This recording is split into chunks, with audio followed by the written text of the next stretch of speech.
The sun had barely risen over the Syrian desert when Catherine Blackwood slipped through the compound's blind spot.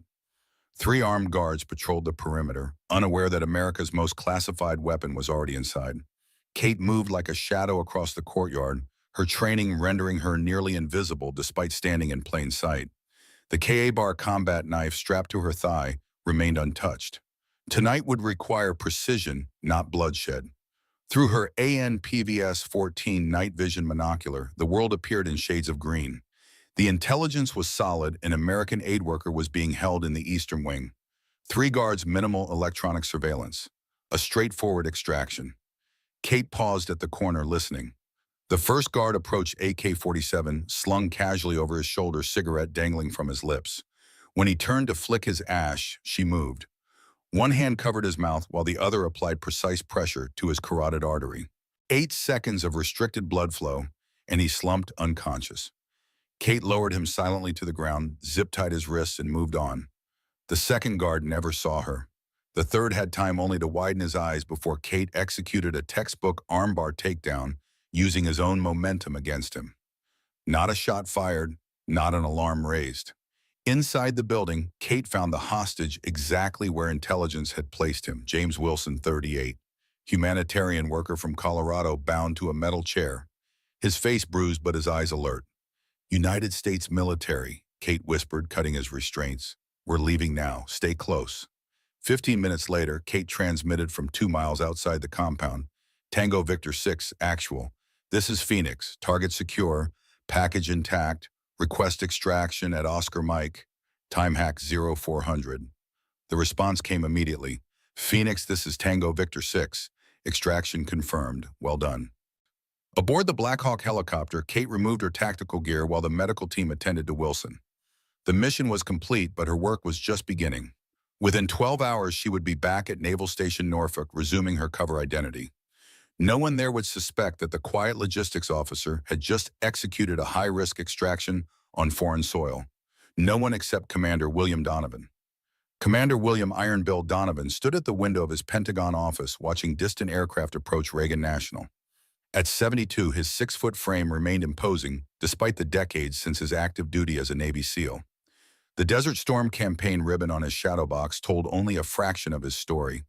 The classified operations during the Cold War would never appear on any metal display. His phone buzzed. The secure message read simply, Phoenix returning to nest. Donovan allowed himself a small smile. Catherine Blackwood had completed another successful mission. His protege was proving what he had argued for years, that the right woman could become every bit as effective as any male SEAL. Kate was not merely succeeding. She was excelling in ways that validated his most controversial program. The intercom buzzed. Admiral Barnes is here to see you, sir. Send him in. Admiral Richard Barnes entered the office with the confident stride of a boy accustomed to command. At 68, his silver hair and weathered face reflected decades of naval service. Like Donovan, he was a product of the Cold War Navy, a man shaped by the constant shadow dance with Soviet adversaries. Bill Barnes nodded, taking a seat without waiting for an invitation. Another success for your Phoenix program. Catherine performed flawlessly, Donovan replied. Hostage recovered, no casualties, no detection. Outstanding. Barnes leaned forward, and her cover remains intact at Norfolk. As far as we know, she's maintained the logistics specialist identity without incident for 3 years. Barnes studied his old friend. They had served together during operations that remain classified even now, 3 decades later. You know I've supported this program since inception, Bill, but I still worry about maintaining secrecy. If word gets out that we have female SEALs, it won't, Donovan interrupted. Kate and the others understand the stakes. Besides, who would suspect that a 5'6" logistics officer is actually one of our most effective operators? The Admiral nodded slowly. Let's hope it stays that way. The political blowback alone would be... He trailed off, leaving the implications unspoken. Keep me updated. I want weekly reports on her Norfolk assignment. That Russian intelligence network isn't going to expose itself. After Barnes left, Donovan pulled a worn photograph from his desk drawer. It showed a younger version of himself standing beside a teenage girl with fierce determination in her eyes. His daughter Sarah had wanted nothing more than to follow in his footsteps. Her death in a terrorist bombing in Beirut 20 years ago had nearly destroyed him. When Catherine Blackwood had appeared at Bud's training 7 years ago, Donovan had seen the same determination in her eyes. He had become her advocate, her mentor, and eventually a father figure. Now she was proving that his faith had been justified. He replaced the photograph and turned to his computer. The Russian intelligence threat at Norfolk was growing. Kate was in position, but time was running short. The C-130 touched down at Naval Air Station Oceana just after 0400. Kate, now dressed in standard Navy utilities, with her hair pulled back in a regulation bun, deplaned with several other returning service members. No one would connect this unremarkable logistics officer with the special operator who had just completed a mission in Syria. 2 hours later, Petty Officer Catherine Blackwood reported for duty at Naval Station Norfolk, the largest naval base in the world. Her small apartment off base showed no signs of her alternative life, no specialized equipment, no combat medals, nothing that would reveal her true role. Even her morning routine was carefully calculated. She maintained sufficient fitness for her logistics role, but concealed the exceptional capabilities required of a SEAL. The sprawling Norfolk Naval Complex bustled with morning activity. Aircraft carriers loomed along the pier, destroyers and cruisers nestled between larger vessels. Thousands of sailors and officers moved purposefully between buildings, many unaware of the classified operations being planned and executed around them. Kate entered Building 3, nodding to the security guard at the entrance. Her office in the logistics department provided the perfect cover. As a supply chain specialist, she had legitimate reasons to access most areas of the base and interact with personnel across multiple departments. It was the ideal position from which to monitor suspected security breaches. Morning Blackwood, Lieutenant Commander Simmons greeted her as she entered the office. "Ready for the quarterly inventory assessment?" "Yes, sir," she replied. "I've already prepared the preliminary reports." Her voice was softer here than during operations, her posture slightly less commanding. These subtle adjustments were second nature now, part of the complex identity management that kept her cover intact. At Norfolk, she wasn't the elite operator who could neutralize 3 armed men in seconds. She was simply Kate from logistics, efficient, unremarkable, and easily overlooked. As she settled at her desk, Kate activated her computer and began reviewing supply chain data. But her trained eyes were scanning for anomalies that had nothing to do with logistics. Commander Donovan had briefed her extensively on what to watch for: unexpected access requests, unusual communications patterns, personnel displaying signs of coercion or financial strain. According to intelligence, a Russian network had infiltrated Norfolk targeting next-generation naval technologies. Kate's mission was to identify the operatives without revealing her own identity or capabilities. It was delicate, painstaking work, the kind of mission that couldn't be resolved with swift, decisive action like a hostage rescue. Her secure phone vibrated with an encrypted message. 4 new arrivals today, potential interest, files attached. Kate accessed the encrypted files through a hidden partition on her government-issued device. 4 naval officers had just transferred to Norfolk from various postings. All had the requisite clearances to access sensitive areas. All had exemplary service records. But intelligence suggested that one might be compromised, either willingly working for Russian interests or being coerced through blackmail. The first file showed Lieutenant Robert Rob Mitchell, 25, from Austin, Texas. 3rd-generation military, graduated top of his class from Annapolis. Father was a brigadier general currently stationed at the Pentagon, physically imposing at 6'2" with commendations for leadership and tactical excellence, notably traditional in his views about military service roles. The second file belonged to Ensign Jason Chen, 24, from San Francisco. Parents were first-generation immigrants from Taiwan. Brilliant technical mind with specialized training in communication systems. Slightly built with a history of struggling with physical training requirements, but compensating with technical expertise. Third was Lieutenant Marcus Thompson, 23, from Brooklyn. Former college athlete with exceptional physical capabilities. His psychological profile suggested impatience and a tendency to take shortcuts when procedures seemed inefficient. The final file showed Ensign Eric Adams, 24, from Columbus, Ohio. Son of a Methodist minister with a strong ethical framework noted throughout his evaluations. Quieter than the others, but with strong leadership potential, based on his ability to make principled decisions under pressure. Kate memorized the details, then closed the files. Her task was to observe these four without raising suspicions. If one was indeed compromised, they would eventually make a mistake. Her job was to be watching when it happened. The morning proceeded routinely until 1100 hours, when Kate was assigned to oversee a weapons systems inventory in the secured storage facility. As she entered her security code and pushed through the heavy doors, she found the space already occupied. Lieutenant Mitchell and his three colleagues were conducting what appeared to be an orientation tour. Mitchell, with his imposing height and confident bearing, was explaining something about the targeting systems to the others. This sector houses the Advanced Targeting Module, or modules for the new destroyer class, he was saying. These systems represent a significant leap forward in naval combat capabilities. Kate moved quietly to her assigned inventory section, pulling up the electronic manifest on her tablet. She kept her head down, appearing focused on her work while monitoring their conversation through her peripheral vision. Mitchell noticed her presence and paused. "Logistics," he asked, his tone carrying a slight edge of dismissal. "Yes, sir," Kate replied, her voice professionally neutral. "Quarterly inventory assessment." "Carry on then," Mitchell said, turning back to his colleagues. But Kate noticed Jason Chen watching her with unusual intensity before he redirected his attention to Mitchell's explanation. As she methodically checked inventory against the manifest, Kate observed Chen surreptitiously photographing equipment serial numbers with his phone. The action wasn't explicitly prohibited for someone with his clearance, but it was unusual and unnecessary given the digital access he already possessed. The group continued their tour, moving deeper into the facility. Kate maintained her inventory work, but positioned herself to overhear their conversation. Most of it was standard orientation discussion, but occasional phrases stood out: specific questions about communication frequencies, patrol schedules, and security rotation patterns. She completed her assigned inventory section and moved to the next, which conveniently brought her closer to the officers.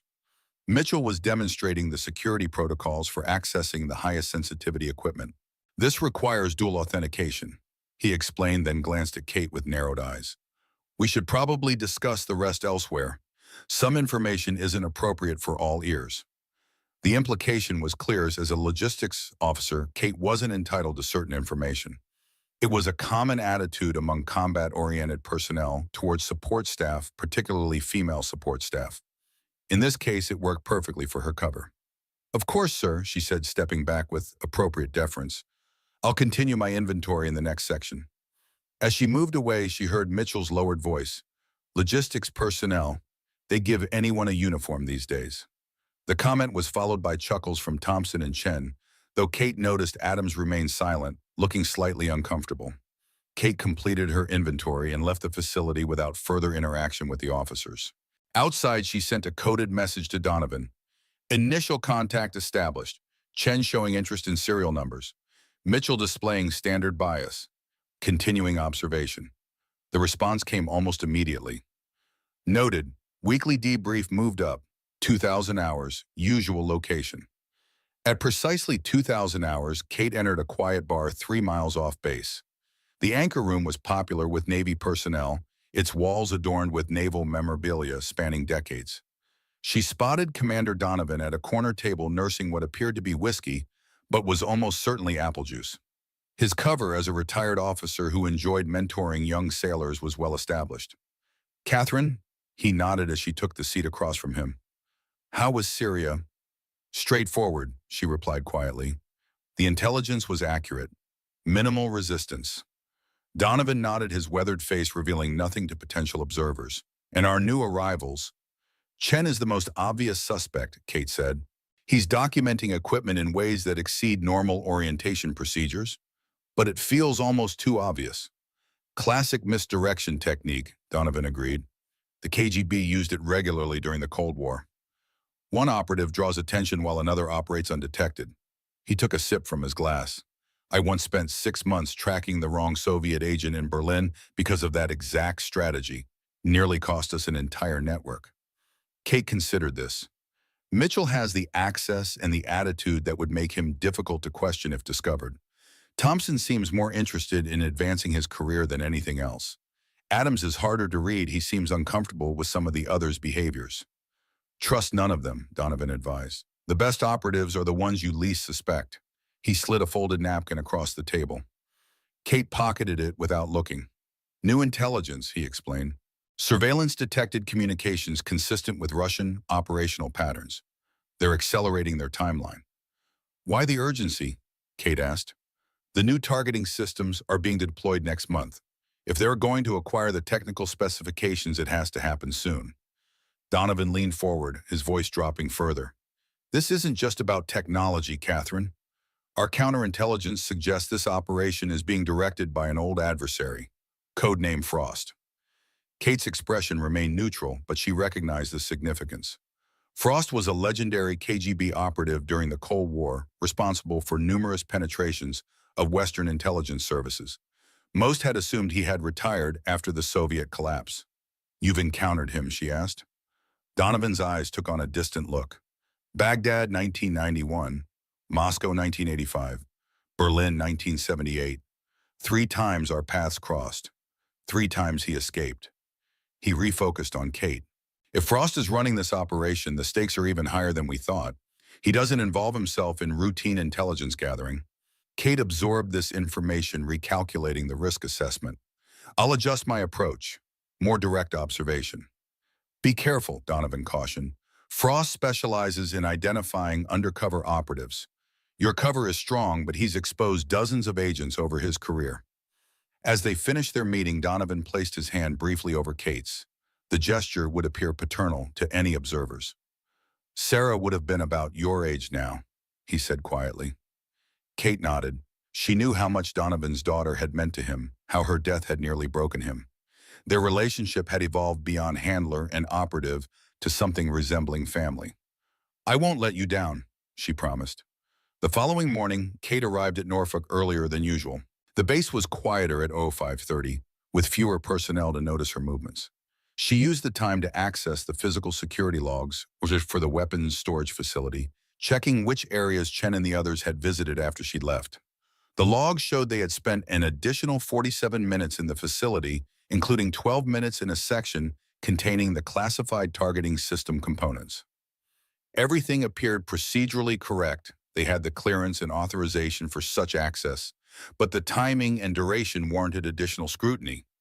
At 07:30, Kate was restocking office supplies when she overheard Mitchell's voice from the adjacent hallway. The problem with the modern military, he was saying, is that we're sacrificing combat effectiveness for political correctness. My father says the standards have been lowered across the board to accommodate diversity quotas. Maybe some people just want to serve their country, came Adams's quieter response. Sure, but there are appropriate roles, Mitchell insisted. Look, my sister tried for naval aviation. She's smart, physically fit, but she couldn't meet the same standards as male pilots. Instead of accepting reality, she claimed discrimination. That's the mentality that's weakening our military. Kate continued her work, apparently oblivious to the conversation, while capturing every word. Mitchell's attitude wasn't unusual in military circles, particularly among those from traditional military families. Whether it indicated anything beyond conventional bias remained to be seen. Later that morning, Kate was assigned to verify a shipment of communication equipment. As she entered the loading dock area, she found Jason Chen inspecting a crate of newly arrived components. Ensign Chen, she acknowledged professionally. Can I help you with something? This area is scheduled for logistics processing this morning. Chen looked momentarily startled. Just familiarizing myself with the new comm systems. He explained his recovery almost seamless. I'll be responsible for implementation next week. Kate nodded, noting how his left hand casually moved to his pocket, likely securing something he'd been holding. Of course, sir. The technical specifications should be available through your department. These are still under inbound quarantine until properly logged. Right, Chen said with a tight smile. I'll access them through proper channels. As he left, Kate casually positioned herself to observe his departure through the reflection in a metal cabinet. Chen removed his phone immediately upon exiting, typing rapidly. Reporting to a handler or simply making notes, impossible to determine without more evidence. Kate proceeded with her assigned task, meticulously logging the shipment while contemplating her next move. Direct surveillance would be risky without additional resources. She needed to create an opportunity for closer observation. That opportunity arrived unexpectedly at 1400 hours. Lieutenant Commander Simmons approached her desk with an unusual request. Blackwood, we need someone to provide a logistics overview to the new officers' orientation group. Lieutenant Harmon is out sick, and you're the most knowledgeable alternative. Of course, sir, Kate replied, masking her interest in this perfect opening. When and where? Conference room B, 30 minutes. Just a basic rundown of supply chain procedures and how they can expedite equipment requests. 20 minutes tops. Kate prepared her presentation, selecting information that would appear routine while giving her legitimate reasons to interact with her targets in the coming weeks. She arrived at conference room B precisely on time, setting up her materials with efficient movements. Mitchell and his three colleagues entered minutes later, along with two other new officers Kate hadn't yet encountered. Mitchell's expression showed immediate recognition and disappointment. Gentlemen, Kate began professionally, I'm Petty Officer Blackwood from Logistics. I'll be providing an overview of our supply chain procedures and how they impact your operational readiness. She proceeded with her presentation, explaining procurement timelines, priority classifications, and expedited request protocols. Throughout, she maintained the demeanor of a competent but unremarkable logistics specialist, knowledgeable in her field but nothing that would suggest capabilities beyond her assigned role. Mitchell interrupted several times with questions that seemed designed to challenge her expertise rather than seek information. Kate handled each with calm professionalism, neither backing down nor revealing irritation. With respect, sir, she responded to one particularly condescending question. The protocol exists because combat effectiveness depends on having the right equipment at the right time. The forms ensure nothing falls through the cracks. Mitchell leaned back, clearly unimpressed. In my experience, petty officer bureaucracy rarely improves combat effectiveness. Perhaps not directly, sir, Kate acknowledged, but I've processed enough emergency requisitions to know that proper planning prevents emergency situations in the first place. A flicker of surprise crossed Mitchell's face at her measured response. From the corner of her eye, Kate noticed Eric Adams nodding slightly in agreement. As the presentation concluded, Kate distributed her contact information. If you have questions about expediting critical supplies, please don't hesitate to reach out. My team is here to support your operational needs. Mitchell gathered his materials with barely concealed disdain. As the officers filed out, Adams lingered behind. Thank you for the presentation, Petty Officer, he said quietly. Some of us actually appreciate understanding the systems we depend on. Just doing my job, sir, Kate replied with a polite nod.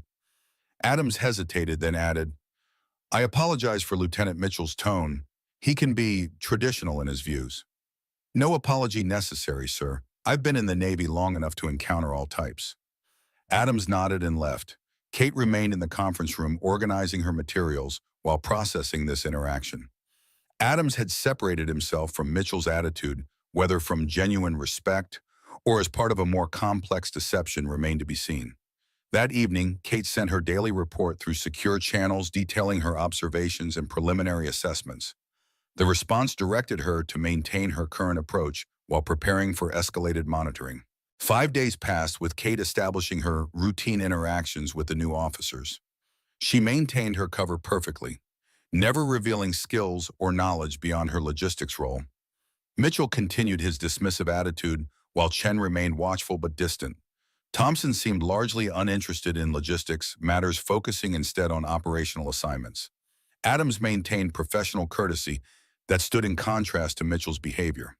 On the 6th day, everything changed. Kate entered the base mess hall at 0700 earlier than her usual routine. The hall buzzed with morning activity, hundreds of personnel getting breakfast before their shifts. She selected her meal and found a table in the corner, positioning herself with clear sight lines to all entrances and exits. As she ate, she observed Mitchell, Chen, Thompson, and Adams enter and join the breakfast line. Their conversation appeared animated, with Mitchell gesturing emphatically about something. Occasionally, their glances drifted toward her table. Kate continued eating, maintaining her unassuming demeanor, while remaining acutely aware of their attention. When they finished collecting their food, Mitchell led the group directly toward her table. Their intent was clear from their formation. They were surrounding her, an unconscious tactical approach that suggested coordinated action. Mitchell placed his tray directly across from her. Good morning, Petty Officer Blackwood. Mind if we join you? The mess hall quieted slightly as nearby personnel sensed the developing tension. Kate looked up with mild surprise as if she hadn't noticed their approach. Not at all, sir, she replied calmly. Mitchell sat down flanked by Chen and Thompson. Adams hesitated before taking the fourth position, effectively surrounding Kate at her table. We've been discussing something interesting. Mitchell began, his tone carrying an unmistakable edge. The role of women in combat positions. Kate took another bite of her breakfast, chewing deliberately before responding. An ongoing conversation in military circles, sir. Indeed, Mitchell leaned forward. My personal view is that combat effectiveness should never be compromised for social engineering. Some roles simply require physical capabilities that most women don't possess. Around them, the mess hall grew quieter as more personnel tuned into the conversation. Kate remained outwardly calm, though her training had already shifted her awareness to heightened alert. She noted exit paths, potential obstacles, and the positioning of each man around her table. Everyone's entitled to their opinion, sir, she replied evenly. Chen smirked. That's a diplomatic response. Just a realistic one, sir, Kate said. I'm a logistics officer. Combat roles aren't my area of expertise. See, that's appropriate, Mitchell continued, his voice growing louder. Knowing your place in the organization. Supporting roles are vital, but they're different from combat positions. Thompson leaned in from Kate's left. What Lieutenant Mitchell is saying is that there's a natural order to things. Men are built for certain roles, women for others. The mess hall had grown noticeably quieter. Nearby tables of sailors watched the interaction with varying expressions. Some uncomfortable, others curious, a few looking ready to intervene if necessary. I understand your perspective, sir, Kate responded, her voice remaining professional despite the increasingly hostile tone.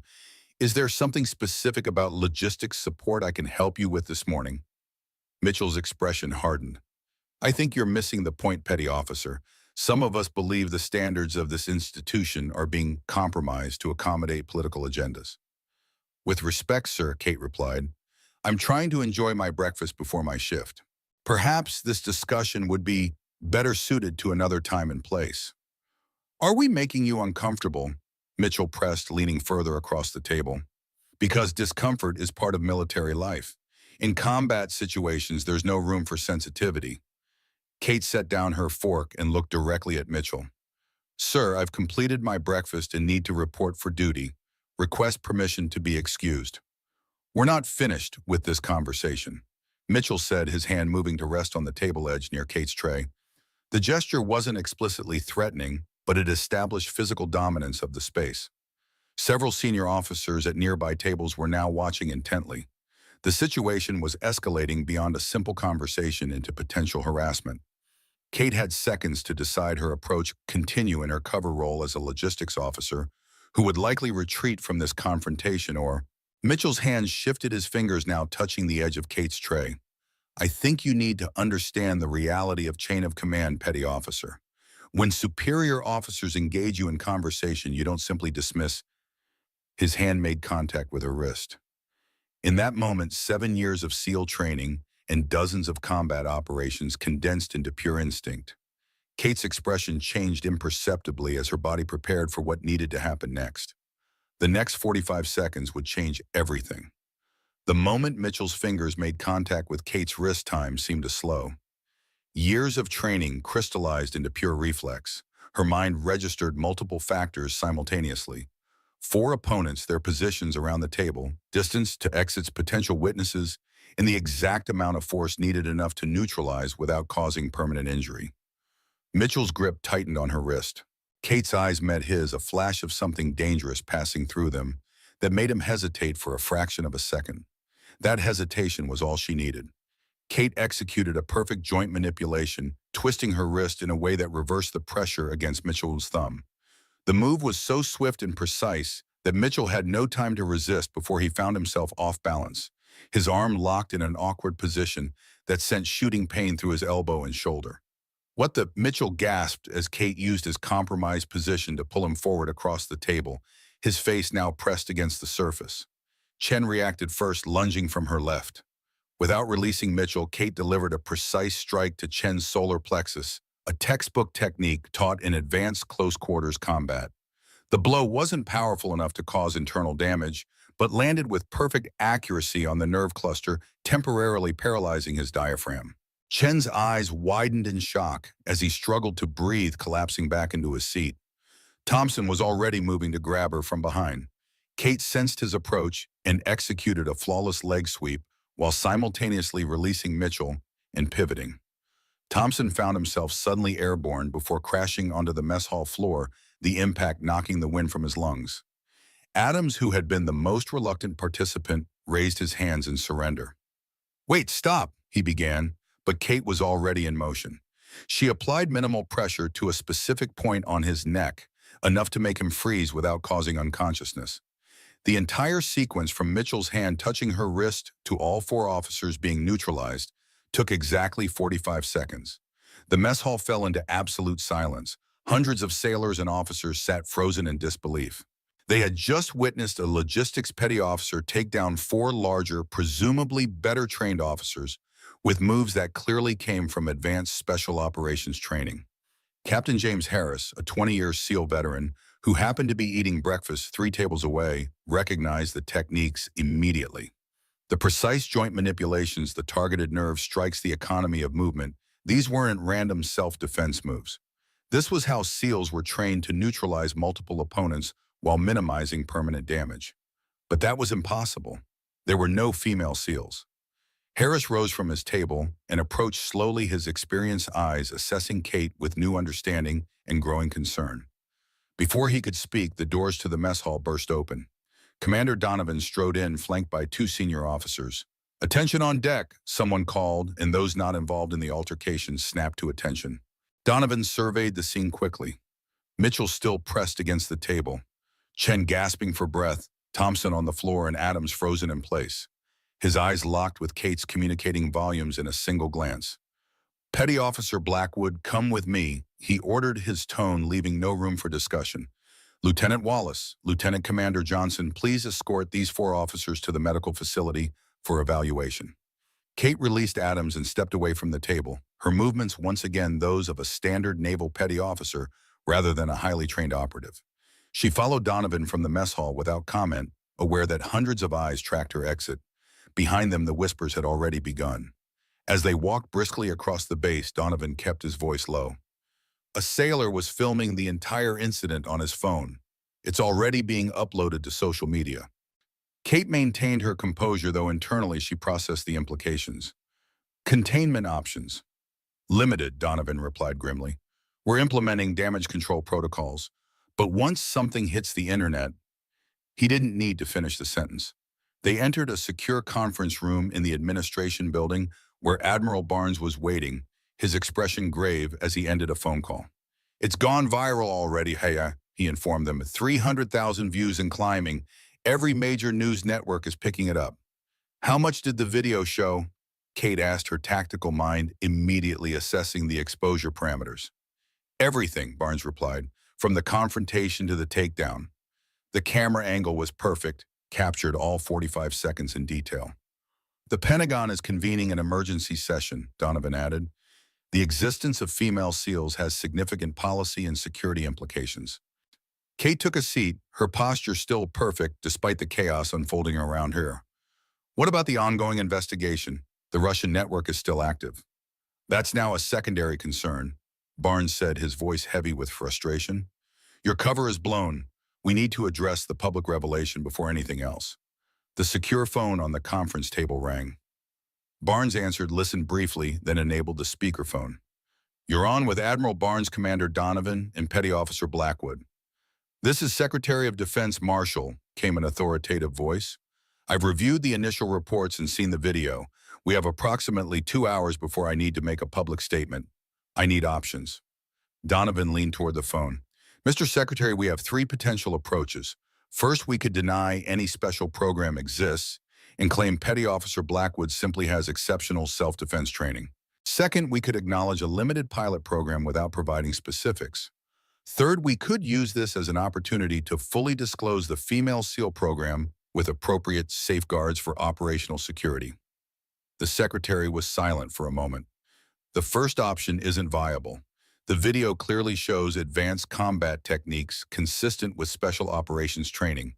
The skills displayed go well beyond standard self-defense. The second option presents verification challenges, Barnes added. Partial disclosure will only fuel speculation and potentially compromise other operators. Which leaves us with option 3, the secretary concluded. Admiral Barnes prepare a full briefing on the program history objectives, success metrics.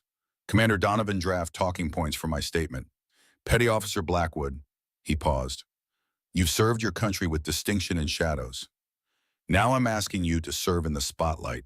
Are you prepared for that? Kate's training had never covered this scenario. Every mission, every operation had emphasized anonymity and deniability. Now she was being asked to become the public face of a classified program. I'll do whatever serves the mission, Mr. Secretary, she replied professionally. Good. We'll reconvene in 1 hour. That's all for now. The line went dead. Donovan turned to Kate, concern evident in his weathered features. This changes everything, Catherine. Not just for you, but for the entire program. What about the other one? Kate asked, thinking of the 2 other women who had completed SEAL training with Arn. Their identities remain secure for now, Barnes assured her. They're both deployed on operations with sufficient cover. We'll maintain their anonymity. Kate nodded, relieved that at least that aspect of security remained intact. And the Russian operation, Donovan's expression darkened. That's the most immediate concern. If your identity is compromised, the entire investigation is at risk. Frost will know we're onto his network. Or, Kate suggested, her tactical mind shifting to new possibilities. This creates an opportunity. My cover as a covert operative is blown, but that could make me a more valuable target.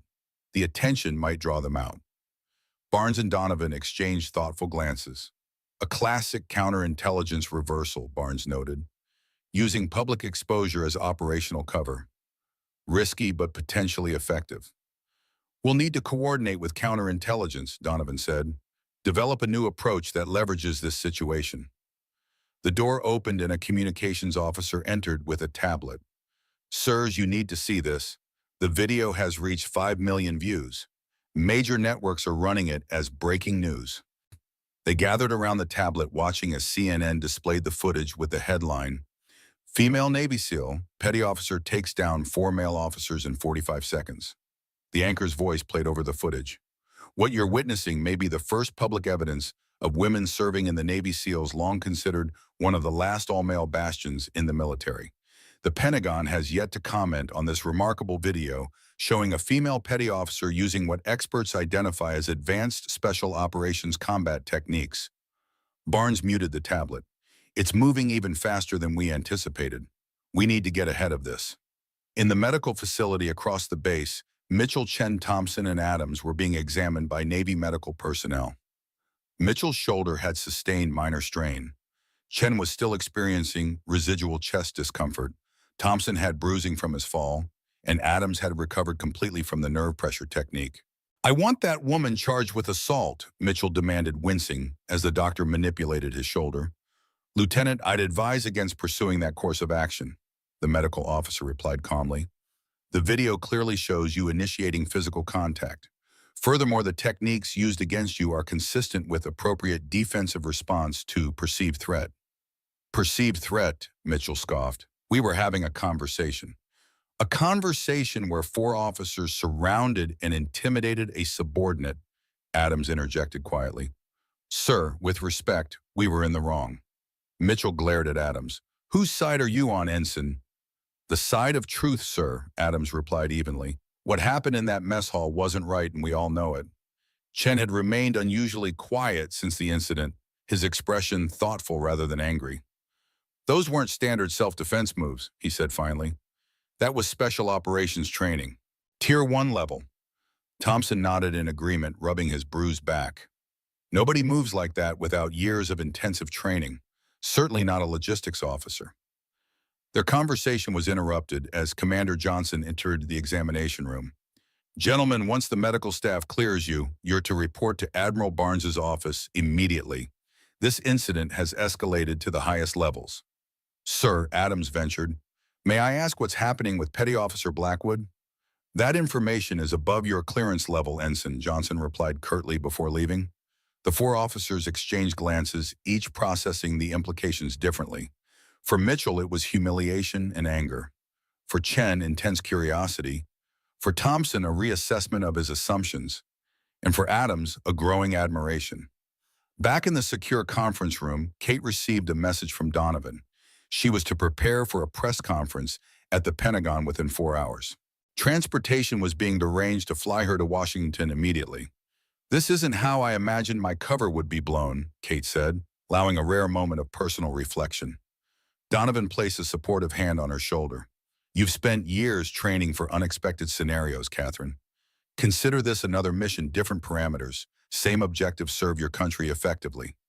"What about our Russian problem?" Kate asked, refocusing on the operational threat.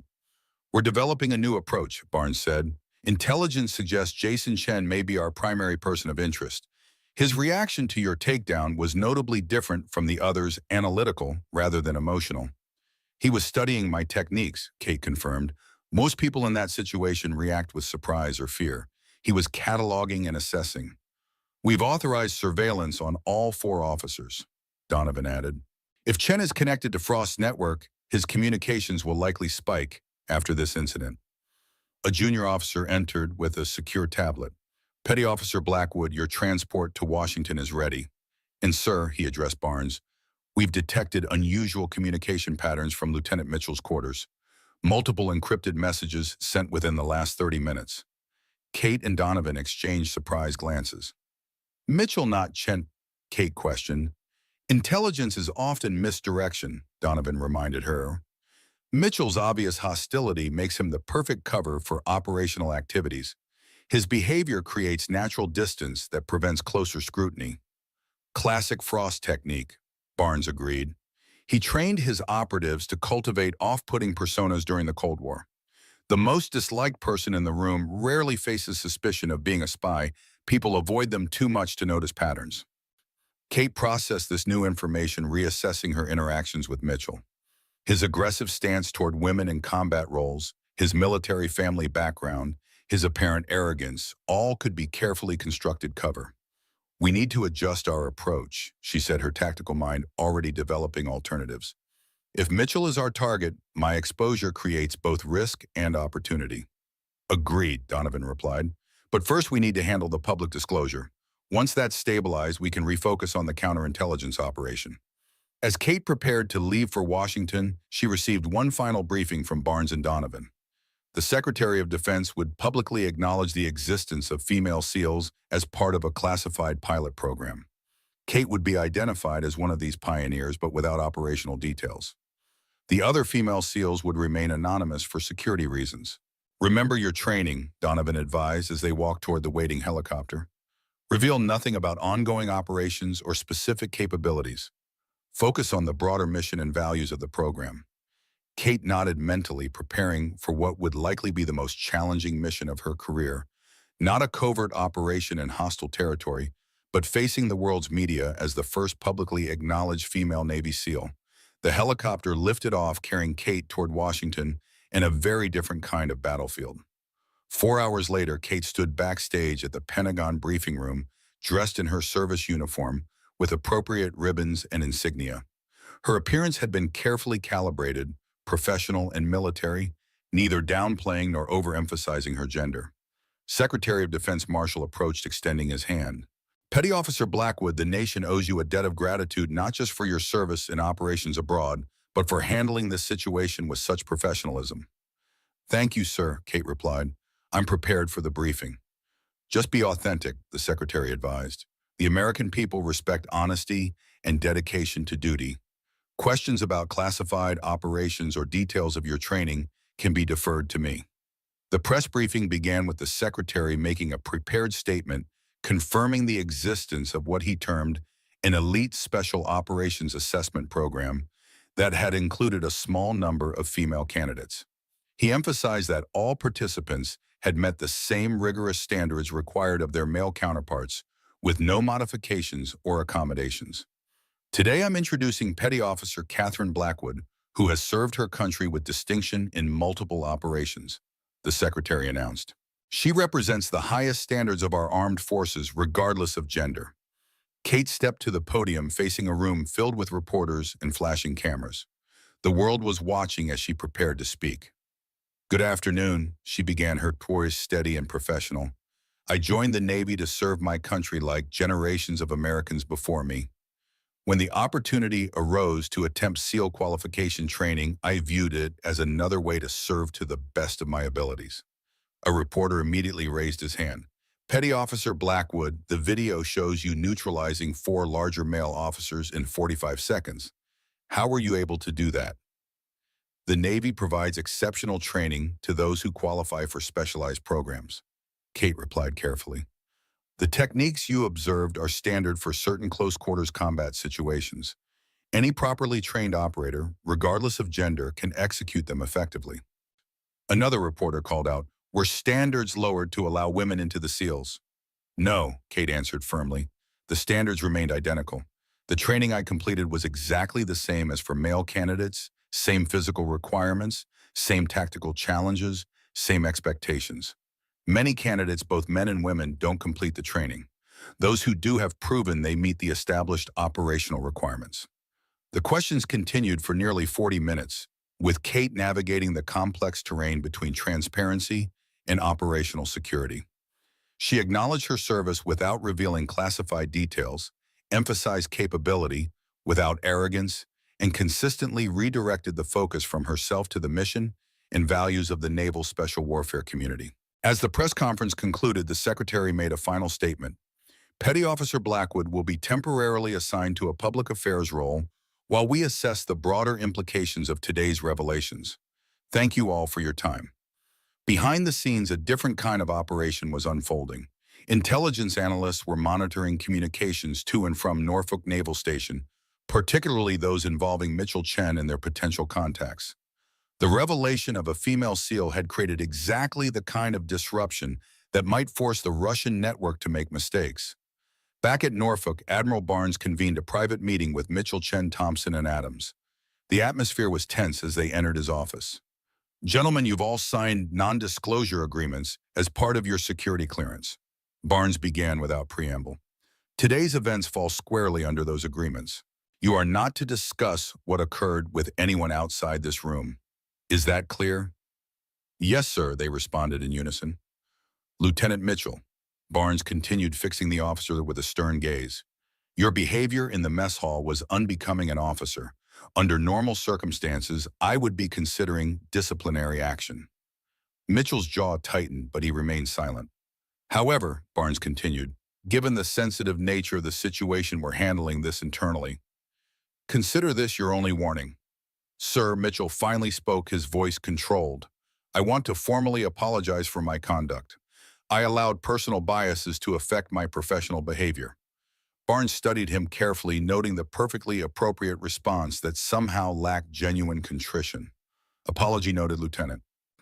Admiral Chen interjected. May I ask if the female SEAL program will be expanded now that it's public? Barnes turned to Chen, watching for any unusual interest behind the question. That's a policy matter for the Pentagon ensign, not something I can speculate on. Sir, Adams spoke up. Will Petty Officer Blackwood be returning to Norfolk? That remains to be determined, Barnes replied. For now, all of you are to resume your regular duties and avoid any discussion of today's events. Dismissed. As the 4 officers left, Barnes activated a secure communication channel to Donovan in Washington. They responded as expected. Mitchell's apology seemed rehearsed. Chen asked about program expansion, possibly fishing for intelligence value. Thompson remained quiet. Adams showed concern for Blackwood. Continue surveillance on all 4, Donovan instructed. Particularly monitor any attempts at secure communications. If Mitchell is our man, he'll need to report this development to his handlers. In her Pentagon office, Kate reviewed the media coverage of her press conference. Every major news outlet was running the story with headlines ranging from breaking barriers, first female SEAL revealed, to 45 seconds that changed military history. Social media was exploding with both support and criticism, the latter predominantly questioning whether standards had truly remained equal. A secure message arrived from Donovan. Mitchell attempted encrypted communication post-meeting, transmission intercepted but heavily encoded. Analysis underway, potential breakthrough. Kate's training immediately shifted her focus from the media storm to the operational threat.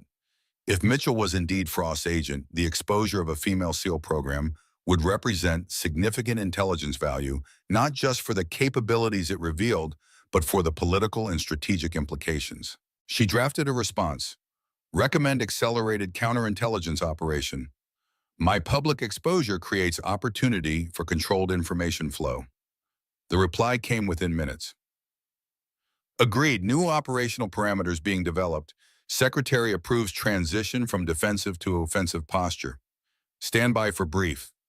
Kate closed the media reports and cleared her mind, preparing for what would likely be a complex counter-espionage operation, using her new public profile as operational cover. The revelation that had seemed catastrophic hours ago was being transformed into a strategic advantage, exactly the kind of adaptation that special operations training emphasized. A knock at her door interrupted her thoughts. A Pentagon aide entered with a secure tablet. Petty Officer priority message from Norfolk. We've detected unusual network activity targeting your personnel file and operational history. Someone's trying to access classified data about your past deployments. Kate took the tablet, reviewing the technical details of the attempted breach. Origin point. Initial trace suggests Norfolk Naval Station, the aide replied, but it's being routed through multiple proxy servers. Cybersecurity is still working to identify the source. Inform Commander Donovan immediately. Kate instructed, her mind already processing the implications. The Russian network was accelerating its operations, likely in response to her public exposure. They were seeking operational details that could compromise past missions or identify other female SEALs. Within the hour, Kate was in the Pentagon's Secure Operations Center, joining a video conference with Donovan Barnes and the counterintelligence team. Technical analysts had traced the attempted breach to a sophisticated operation using Norfolk's systems as a launch point.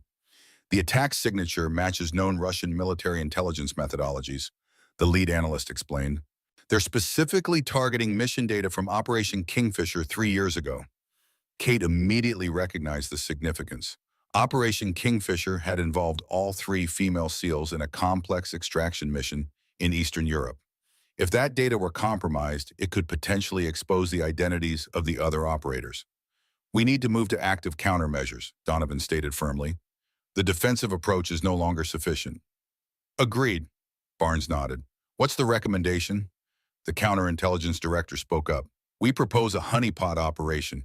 Create a controlled data repository with sanitized but convincing operational details. Make it appear vulnerable to specific access methods. When they attempt to extract the data, we'll be able to trace the complete network. And Petty Officer Blackwood? Donovan asked. She becomes the focal point, the director explained. Her public profile makes her the perfect bait. We make it appear that her personal devices contain access credentials to the restricted data credentials that would be accessible to someone in close physical proximity. Kate immediately understood the strategy. You want me back at Norfolk carrying the devices that appear to contain security keys. Precisely, the director confirmed. You'll return as part of your new public affairs role, ostensibly to gather personal items and conduct exit interviews. The real purpose will be to draw out our target. Mitchell will make his move, Donovan predicted. He won't be able to resist such an opportunity. Or Chen, Barnes reminded them, we still can't rule him out completely. What about Thompson and Adams? Kate asked. Lower probability, the intelligence analyst replied. But we're monitoring all 4. Thompson's background check is clean, and Adams has no suspicious contacts or financial anomalies. The plan was approved at the highest levels. Kate would return to Norfolk the following day carrying specially prepared devices designed to appear vulnerable while actually serving as sophisticated tracking and monitoring tools. Her public story would be that she was transitioning to her new role and needed to complete administrative procedures at her former posting. That evening, Kate received a personal visit from Donovan in her temporary Pentagon quarters. You understand the risks of this operation, he said, his concern evident. Completely, Kate affirmed. If Mitchell or Chen is working for Frost, they'll see this as their best opportunity to access classified information. They'll make a move. And when they do, Donovan continued, we'll have them, but Frost is exceptionally dangerous, Catherine. He's evaded capture for decades. His operatives are trained to take extreme measures when compromised. Kate met his gaze steadily. So am I.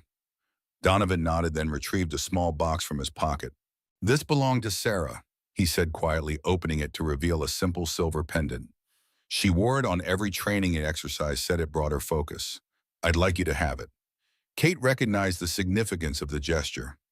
Donovan was not merely her commander or mentor. He had become family. She accepted the pendant with appropriate gravity. I'll wear it with honor, sir. Just come back safely, Donovan replied. That's an order. The following morning, Kate departed Washington aboard a military transport returning to Norfolk as America's most famous Navy SEAL. News cameras captured her arrival, the media having been tipped off as part of the operation's cover. She gave brief, appropriate comments about returning to complete her transfer and gather personal effects. What the cameras didn't show were the multiple layers of security and surveillance now in place around her. Every electronic device she carried contained sophisticated monitoring technology. Every area she would visit at Norfolk had been equipped with advanced surveillance. A reaction team of special operators was on standby, disguised as regular base personnel. As Kate entered the administrative building at Norfolk, she was greeted with a mixture of reactions from personnel, some openly admiring, others uncertain how to interact with her new public status. She maintained professional composure throughout, playing her role perfectly while remaining hyper-aware of her surroundings. Lieutenant Commander Simmons, her former supervisor in the logistics department, welcomed her with genuine warmth. The whole department is proud of you, Blackwood, though I have to admit I never suspected a thing. That was the idea, sir, Kate replied with a small smile. I appreciate your understanding. Your office is just as you left it, Simmons continued. Take whatever time you need. And for what it's worth, those 4 officers got exactly what they deserved. Kate spent the next hour collecting personal items from her office, deliberately leaving her secure tablet on the desk while she moved between rooms. The device appeared to be locked, but a sophisticated user could identify potential access vulnerabilities. Vulnerabilities that had been carefully engineered as part of the operation. At 1400 hours, Kate visited the personnel department to complete transfer paperwork. As expected, Mitchell appeared in the same area, ostensibly filing routine reports. Their eyes met briefly, his expression unreadable. Lieutenant Mitchell, Kate acknowledged professionally. Petty Officer Blackwood, he responded with equal formality. Or should I say Petty Officer SEAL Blackwood? Just Blackwood is fine, sir, she replied evenly. Mitchell studied her for a moment. I want to apologize for my behavior in the mess hall. It was unprofessional and inappropriate. Apology accepted, sir, Kate said, noting that his words seemed more calculated than genuinely contrite. Quite a career change you're making, Mitchell continued, from covert operations to public affairs. I go where the Navy needs me, sir, Kate replied, revealing nothing. Mitchell nodded slowly. Well, good luck with your new assignment. He turned to leave, then added, I imagine there's quite a bit of administrative work involved in transitioning from a classified program. Standard procedures, sir, Kate said, deliberately vague. As Mitchell walked away, Kate's earpiece delivered a message from the surveillance team. Subject showing elevated heart rate and perspiration, definite stress indicators during the interaction. Kate returned to her office to find Chen waiting outside her door. His approach was markedly different from Mitchell's open curiosity rather than veiled probing. Petty Officer Blackwood, he greeted her. I wanted to apologize for my part in the mess hall incident. I was following Lieutenant Mitchell's lead, which was no excuse. Thank you, Ensign, Kate acknowledged, assessing his sincerity. Is there something else I can help you with? Chen hesitated, then asked, the techniques you used, that was Krav Maga combined with some Filipino martial art, wasn't it? The precision was incredible. Kate offered a professional smile. I'm not authorized to discuss specific training methodologies, Ensign. Of course, understood, Chen replied quickly. His eyes briefly flicked toward her tablet on the desk before returning to her face. I just wanted to say what you've accomplished is inspiring. Breaking barriers like that takes extraordinary commitment. I appreciate that, Kate said, maintaining her cover while noting his momentary interest in her device. If you'll excuse me, I have several more departments to visit before my transport leaves. After Chen departed, the surveillance team reported, Subject Chen showed technical interest in your devices, scanning patterns consistent with someone assessing electronic vulnerabilities. The trap was baited. Now they waited to see which target would make the first move. Later that afternoon, Kate deliberately left her tablet in her office while attending a meeting with Admiral Barnes. The device was under constant surveillance, its cameras and microphones activated to record any attempted access. At 16:22 hours, the security team observed Mitchell approaching Kate's office. He entered without knocking, quickly closing the door behind him. The hidden cameras captured his movements as he approached her desk, removed what appeared to be a specialized data transfer device from his pocket, and connected it to her tablet. Target engaged, the surveillance coordinator reported. Mitchell is attempting to bypass security protocols on the target device. For 3 minutes, Mitchell worked on the tablet, his expression concentrated as he executed what appeared to be sophisticated hacking procedures well beyond the knowledge base of a standard naval officer. The counterintelligence team tracked the data pathways as Mitchell's device attempted to extract information. The honeypot was working perfectly, allowing controlled access to the falsified data repository while mapping the command and control network receiving the transmission.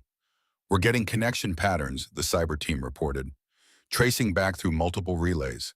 "This is definitely a professional intelligence operation." Mitchell disconnected his device and carefully restored the tablet to its original position. He performed a quick check of the office before slipping out his movements, betraying professional tradecraft rather than opportunistic snooping.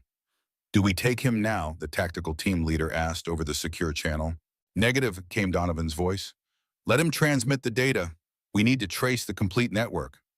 Kate returned to her office 30 minutes later, behaving as if nothing had happened. She collected her tablet, continuing her administrative tasks, while the counterintelligence operation unfolded behind the scenes. By 1900 hours, the cyber team had traced the data transmission to a sophisticated relay system that eventually connected to a server in Berlin, a known transit point for Russian intelligence communications.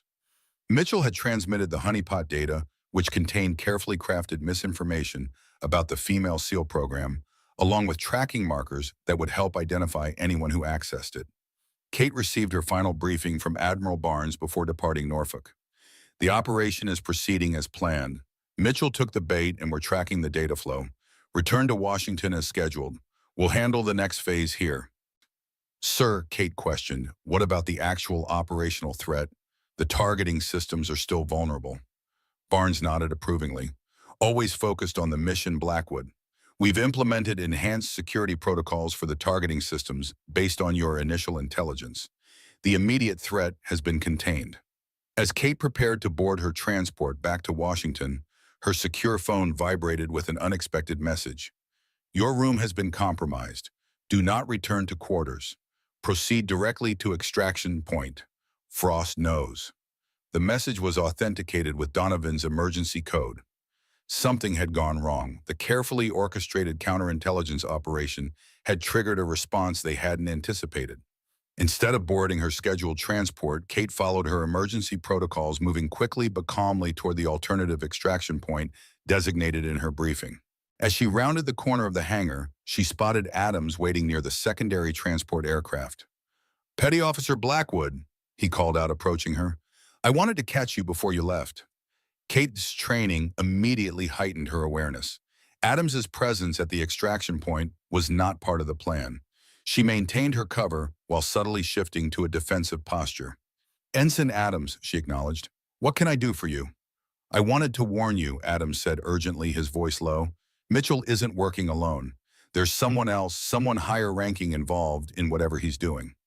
Kate studied him carefully, assessing whether this was genuine information or part of a more complex trap. "What makes you say that?" "I overheard a conversation," Adams explained. "Mitchell was talking to someone on an encrypted line mentioning the Phoenix operation and how she'll lead us to the others. I think he was talking about you." Phoenix was Kate's classified operational codename information that wasn't public and shouldn't have been known to Mitchell or Adams. Either Adams was trying to gain her trust with insider knowledge, or there was a serious security breach. "I appreciate the information, Ensign," Kate replied neutrally. "I'll make sure the appropriate authorities are notified." Adams nodded, seemingly satisfied with her response. "Be careful, Petty Officer. Whatever's happening goes deeper than anyone's saying." He turned and walked away, disappearing around the hangar. Kate immediately activated her emergency communication channel. Phoenix to control, secondary contact made with Adams. He referenced classified designation Phoenix. Security compromise confirmed, awaiting instructions. Donovan's voice came through clearly. Confirmed breach at multiple levels. Extraction aircraft is secure. Board immediately. We have a situation developing in Washington. As Kate boarded the aircraft, her mind processed the implications. Adams's warning, Mitchell's sophisticated technical skills. The reference to her codename, the Russian operation, was more extensive than they had initially assessed. And somewhere pulling the strings was Frost, the legendary operative who had eluded capture for decades. The aircraft lifted off from Norfolk as night fell, carrying Kate toward Washington in the next phase of what had become a far more dangerous game than anyone had anticipated. The 45 seconds in the mess hall had exposed more than her identity. They had triggered a counterintelligence crisis that threatened both her mission and potentially the other female SEALs still operating in secret. As the lights of Norfolk receded behind her, Kate touched the silver pendant Donovan had given her. Whatever challenges awaited in Washington, she would face them with the same precision and determination she had demonstrated in those 45 seconds that changed everything. The military transport touched down at Andrews Air Force Base under cover of darkness. Kate stepped onto the tarmac to find Commander Donovan waiting beside an unmarked SUV, his expression grave in the dim light of the airfield. "The situation has escalated," he said without preamble as they climbed into the vehicle. "Frost isn't just after technology specs anymore. He's hunting your teammates." Kate absorbed this information with the calm focus of a veteran operator. The other female SEALs? Exactly. The intelligence we gathered from Mitchell's data transfer reveals a more complex objective than we initially assessed. The targeting system was just a secondary goal. Their primary mission is to identify and compromise all female SEAL operators. The SUV moved swiftly through the security checkpoints, heading not toward the Pentagon but to a secure facility in Northern Virginia. As they drove, Donovan briefed Kate on developments that had unfolded while she was in the air. "We've confirmed Mitchell is Frost's primary operative at Norfolk, but he's not alone. The network is more extensive than we anticipated. We've identified at least 3 other assets in key positions, including one at the Pentagon with access to personnel files." "What about Adams?" Kate asked, recalling their strange encounter at Norfolk. "That's where it gets complicated," Donovan replied. "Preliminary analysis suggests he may actually be working for us. Counterintelligence recruited him 3 months ago based on suspicions about Mitchell. His warning to you wasn't authorized, but it appears genuine." Kate processed this revelation. "So we have our own operation running parallel to Frost's. Do we know who's controlling Adams?" "That's still unclear. There are elements within our intelligence community that operate with significant autonomy. What matters now is that Frost has accelerated his timeline. The revelation of your identity created both a problem and an opportunity for him. He wants to expose the entire program," Kate concluded, "compromise all female special operators to damage operational capabilities and create political fallout." "Precisely," Donovan confirmed as they arrived at a nondescript office building. "We've established a secure operations center here away from potential compromise channels at the Pentagon." Inside, they found Admiral Barnes and a team of intelligence analysts working from a makeshift command center. Multiple screens displayed data flows, surveillance footage, and intelligence reports. Barnes looked up as they entered, nodding grimly. "Blackwood, good to have you back. The situation is fluid. We've extracted Captain Rivera from her operation in Eastern Europe as a precaution, but Lieutenant Commander Wilson is deep cover in Asia. Extraction would compromise an ongoing, critical mission." Kate knew both women by their real names, the only other female operators who had completed SEAL training with her. Jessica Rivera and Michelle Wilson were not just colleagues, but friends who had endured the brutal selection process together. Now all 3 were at risk.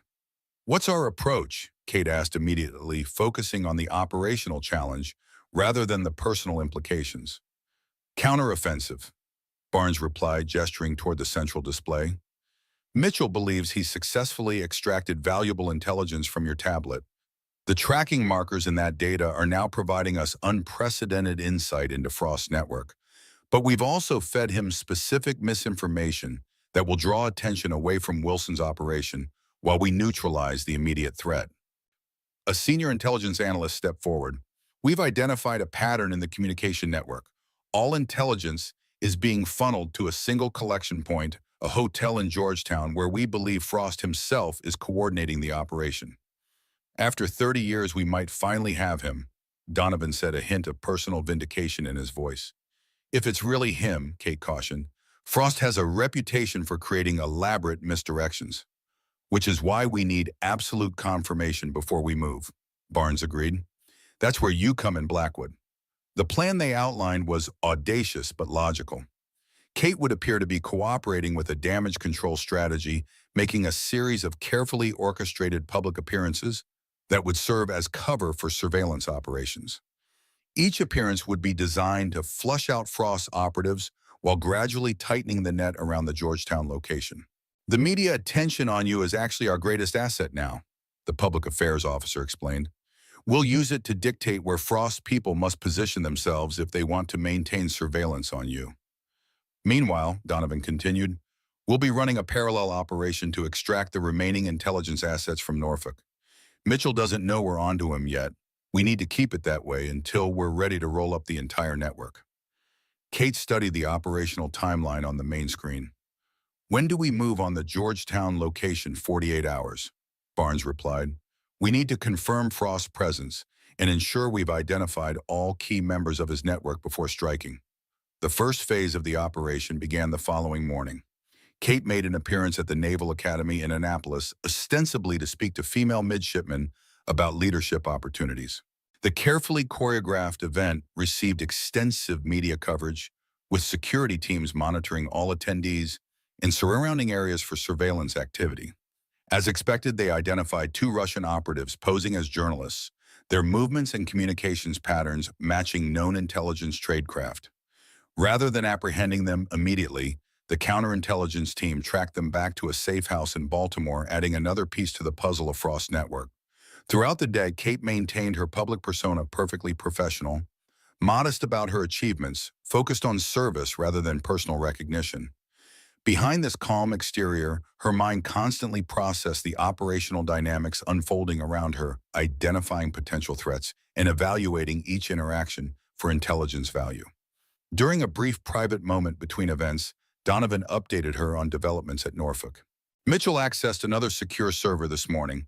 He's getting sloppy taking risks. The technical team is using his access patterns to map additional network connections. And Adams, Kate asked. He's been brought in for debriefing. Confirmed he's been working with naval intelligence for the past 4 months. His handler suspected Mitchell based on anomalous communications detected during a routine security sweep. Kate nodded, pieces falling into place. What about the Pentagon leak? We've narrowed it to 3 possibilities. All are under surveillance. We should have confirmation by tonight.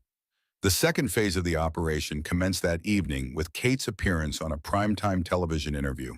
The carefully scripted conversation allowed her to present the Female SEAL program in terms that serve both public relations objectives and operational security, while intelligence teams monitored viewer data for unusual access patterns that might indicate Frost's surveillance. Back at the secure facility after the broadcast, Kate found Barnes reviewing new intelligence. We've confirmed increased activity at the Georgetown location, he reported. Multiple secure communications deliveries of electronic equipment, additional personnel arriving. All indicators suggest final preparations for a major intelligence operation. Is it Frost? Kate asked. We've captured partial facial recognition from a balcony camera that matches historical images with 73% probability. Not enough for absolute confirmation, but significant. I need to see the images, Donovan insisted, joining them.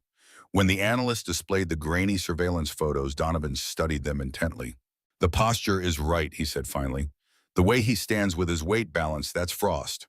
I'd stake my career on it. Kate examined the images. Though she'd never encountered Frost personally, she'd studied his file extensively. If it is him, he'll have multiple escape routes, planned contingencies for every scenario. Which is why tomorrow's operation needs to be flawless, Barnes said. We get one shot at this. The final phase of the plan called for Kate to attend a military charity gala at a hotel adjacent to the Georgetown location. Her high-profile attendance would serve as the perfect distraction for a joint FBI military counterintelligence operation to finally capture Frost and dismantle his network. As Kate prepared in her secure quarters that night, she received an unexpected visitor. Captain Jessica Rivera, recently extracted from her European operation, entered the room with the silent movement that marked all special operators. "Couldn't let you have all the fun," Rivera said with a tight smile. At 32, she carried herself with the quiet confidence that came from years of successful high-risk missions. "Jess," Kate embraced her briefly, "I'm sorry your operation was compromised." "Not your fault," Rivera assured her. "The mission was nearly complete anyway, and this Frost situation takes priority." She sat on the edge of the bed. "So tomorrow we bait the trap. That's the plan. I make a very public appearance, draw attention, while the counterintelligence team moves on his location." Rivera nodded, then asked the question that had been lingering unspoken. "And Michelle," Kate's expression tightened slightly. "Still in place. Her operation is too critical to abort. We're implementing additional security protocols, but she remains exposed until we neutralize Frost." "Then we better not miss tomorrow," Rivera said simply. The morning brought final preparations for the evening operation. Kate and Rivera were briefed on extraction protocols, emergency responses, and communication procedures. Every detail was meticulously reviewed, contingencies established for multiple scenarios. "The key is maintaining normal patterns until the exact moment we move," the tactical commander explained. "Frost has decades of experience identifying counterintelligence operations. The slightest deviation from expected behavior will trigger his suspicions." By afternoon, the intelligence team had confirmed that Mitchell had been taken into custody at Norfolk, along with 2 other identified Russian assets. Importantly, the arrests had been conducted quietly with cover stories established to prevent alerting the broader network. Chen had been cleared of suspicion, while Adams had provided valuable intelligence on Mitchell's activities. At the Pentagon, the suspected security leak had been identified. A senior clerk in personnel management had been passing classified information to Russian handlers for nearly 2 years. With these elements of the network, neutralized attention focused entirely on the Georgetown operation. Kate dressed for the evening gala in formal naval attire, the silver pendant Donovan had given her visible at her throat. As she prepared to leave for the event, Donovan visited for a final briefing.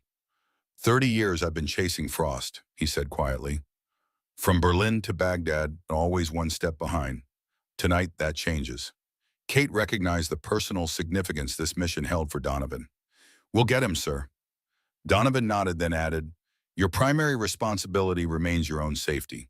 If anything goes wrong, you execute the extraction plan immediately. That's an order." "Understood," Kate replied, though both knew she would do whatever the mission required regardless of personal risk. The charity gala was already in full swing when Kate arrived, cameras flashing as she walked the red carpet. Her security detail, consisting of disguised special operators, maintained a protective formation while appearing to be standard protective services. Inside the elegant ballroom, Kate played her role perfectly, engaging with military officials, politicians, and celebrities who all seemed eager to meet the woman who had broken one of the military's final gender barriers. Throughout these interactions, she maintained constant situational awareness, noting positions of security personnel, exit routes, and any individuals displaying unusual attention patterns. "Counterintelligence 1 to Phoenix," came the voice in her discreet earpiece. "Surveillance confirms increased activity at target location. Multiple subjects moving to observation positions with line of sight to your location. Operation proceeding as anticipated." Kate acknowledged with a subtle hand signal to her wristwatch. Across the street, teams were moving into position, preparing to breach Frost's command center once final confirmation was received. At precisely 2130 hours, Kate excused herself from a conversation with a senior senator and moved toward the balcony area as planned, providing a clear visual target for any surveillance from the adjacent building. This movement was the signal for the operation to commence. "All teams execute," came the command over the secure channel. Kate continued to the balcony, engaging in casual conversation with another naval officer, while maintaining peripheral awareness of the operation unfolding across the street. Through her earpiece, she heard the tactical team's communications as they breached the target location. "Alpha team in position. Breach in 3, 2, 1. Executing." Then chaos erupted. The tactical team encountered unexpected resistance, Not just standard security, but prepared defensive positions with multiple armed operatives. The intelligence had been accurate about the location, but had underestimated Frost's security measures. Taking fire multiple armed subjects. Request immediate backup. Kate's training immediately kicked in, her mind processing tactical options even as she maintained her cover on the balcony. The operation was facing serious resistance, which meant Frost was likely attempting to escape via one of his contingency routes. That's when she saw him. A tall, distinguished man with silver hair exited a service door of the adjacent building, moving with the confident efficiency that came from decades of operational experience. Though she had never seen him in person, Kate instantly recognized Frost from countless intelligence photographs and Donovan's descriptions. Without hesitation, she activated her emergency channel. Phoenix to control, visual confirmation on primary target, exiting East Service entrance, moving to intercept. Negative Phoenix. Phoenix maintain position, came the immediate response from Donovan. Tactical team redirecting. But Kate had already made her decision. If Frost escaped now, the entire operation would be compromised, and Michelle Wilson would remain in danger. With practiced ease, she slipped away from the balcony, moving through the crowded ballroom toward the nearest exit. Rivera's voice came through her earpiece. "I'm on the north side. Give me 2 minutes to reach your position." "No time," Kate replied, pushing through the service exit and emerging into the alley between the buildings. "Target is mobile, moving east on foot." She pursued Frost at a measured distance, maintaining visual contact while calling in his position. He moved with the precise efficiency of someone executing a predetermined escape plan, not running but walking briskly to avoid attention. When Frost turned down a narrow side street, Kate accelerated, closing the distance. As she rounded the corner, she found herself face to face with the legendary operative. He stood calmly as if he had been waiting for her. "Petty Officer Blackwood," he said in lightly accented English. "Or should I say Phoenix, I've been looking forward to meeting you." Kate maintained combat readiness while assessing the situation. Frost appeared unarmed, but his reputation suggested he was dangerous regardless. "The building is surrounded. Your network has been compromised. It's over." Frost smiled slightly. Is it Mitchell was identified too easily? Chen was investigated too thoroughly. Adams played his role perfectly. Did it never occur to you that the entire operation might be misdirection? A cold realization began to form in Kate's mind. "What are you saying? That you've been looking in the wrong place? Norfolk was merely a secondary operation. The real target has always been elsewhere." Kate's thoughts raced to Michelle Wilson, still deployed in Asia. "What have you done?" "Nothing yet," Frost replied calmly. "Lieutenant Commander Wilson remains uncompromised for now. Her fate depends on what happens in the next few minutes." Kate heard movement behind her as Rivera arrived, weapon drawn. "Target acquired," Rivera reported into her communication system. "Awaiting tactical team." Frost seemed unperturbed by the arrival of the second operator. "Captain Rivera, I presume the third member of your groundbreaking trio. How convenient to have two of you in one location." "What do you want?" Kate demanded, recognizing that Frost's calm demeanor suggested he still believed he held the advantage. "A simple exchange. You allow me to walk away, and the operation targeting Wilson is aborted. My people are in position awaiting my command. If I don't contact them within 15 minutes, they proceed." Kate and Rivera exchanged glances, each calculating the same probabilities. Frost was a master manipulator. There was no guarantee he was telling the truth about Wilson. But they couldn't risk their teammate's life on that assumption. "How do we verify Wilson's safety?" Kate asked. Frost removed a phone from his pocket, activated it, and turned the screen toward them. It showed a live video feed of Michelle Wilson entering what appeared to be a secure military facility unaware of surveillance. "This is happening now," Frost explained. "My operatives are in position. One word from me and they stand down. Otherwise," the tactical team was close now. Kate could hear them securing the surrounding streets. They had perhaps 30 seconds before they arrived at the current location. It was Donovan who made the decision, his voice coming through their earpieces with the authority of decades of operational command. "Let him go. Wilson's safety takes priority." Kate lowered her stance slightly, creating an opening in the containment. "Your network is still compromised. You've lost your Norfolk operation and your Georgetown base. Small sacrifices in a larger game." Frost replied with professional detachment. This isn't the first time I've rebuilt Petty Officer Blackwood, though I must admit you and your female colleagues have proven more formidable than anticipated. Perhaps there's merit to your country's experiment after all. As he moved past them toward his escape route, Frost added a final comment. Commander Donovan has pursued me for 30 years. Tell him this doesn't end our game, it merely advances to the next level. Moments after Frost disappeared into the urban landscape, the tactical team arrived securing the area but finding no trace of the target. Kate and Rivera reported directly to Donovan, who had arrived at the scene personally. He knew our moves before we made them, Kate explained. The entire Norfolk operation may have been elaborate misdirection to test our responses while positioning assets near Wilson. Donovan's expression was grim but not defeated. We've exposed significant portions of his network. That's not nothing, and Wilson has been alerted she'll be extracted within the hour. He'll disappear again, Rivera noted. Probably already has a new identity prepared.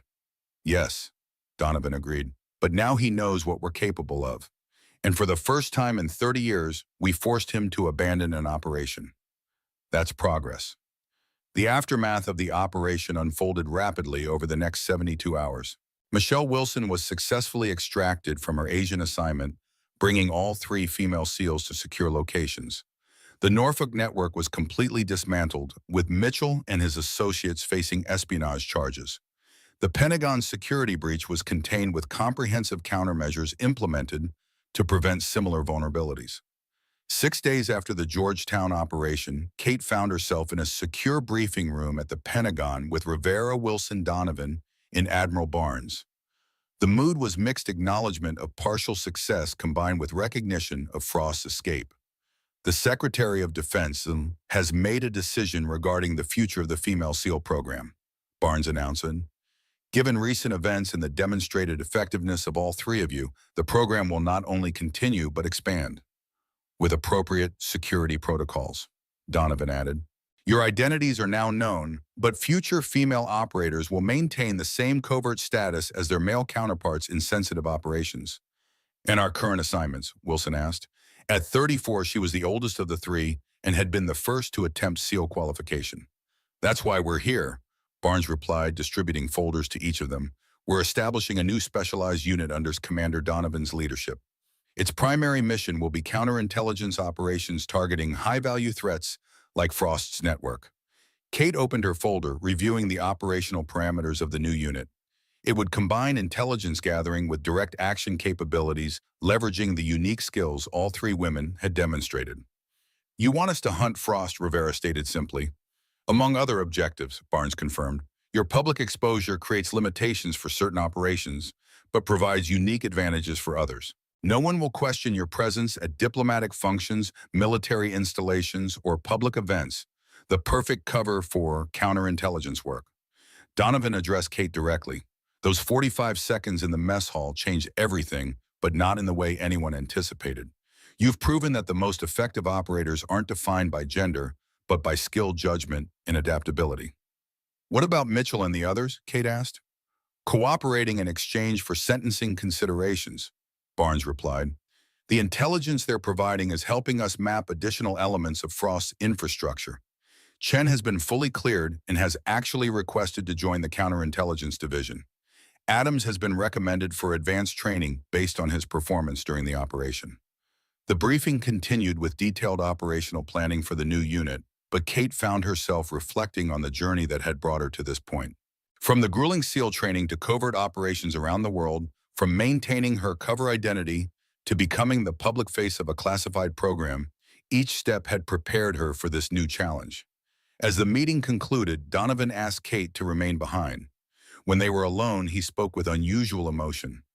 Sarah would have been proud of what you've accomplished, he said, referencing his fallen daughter.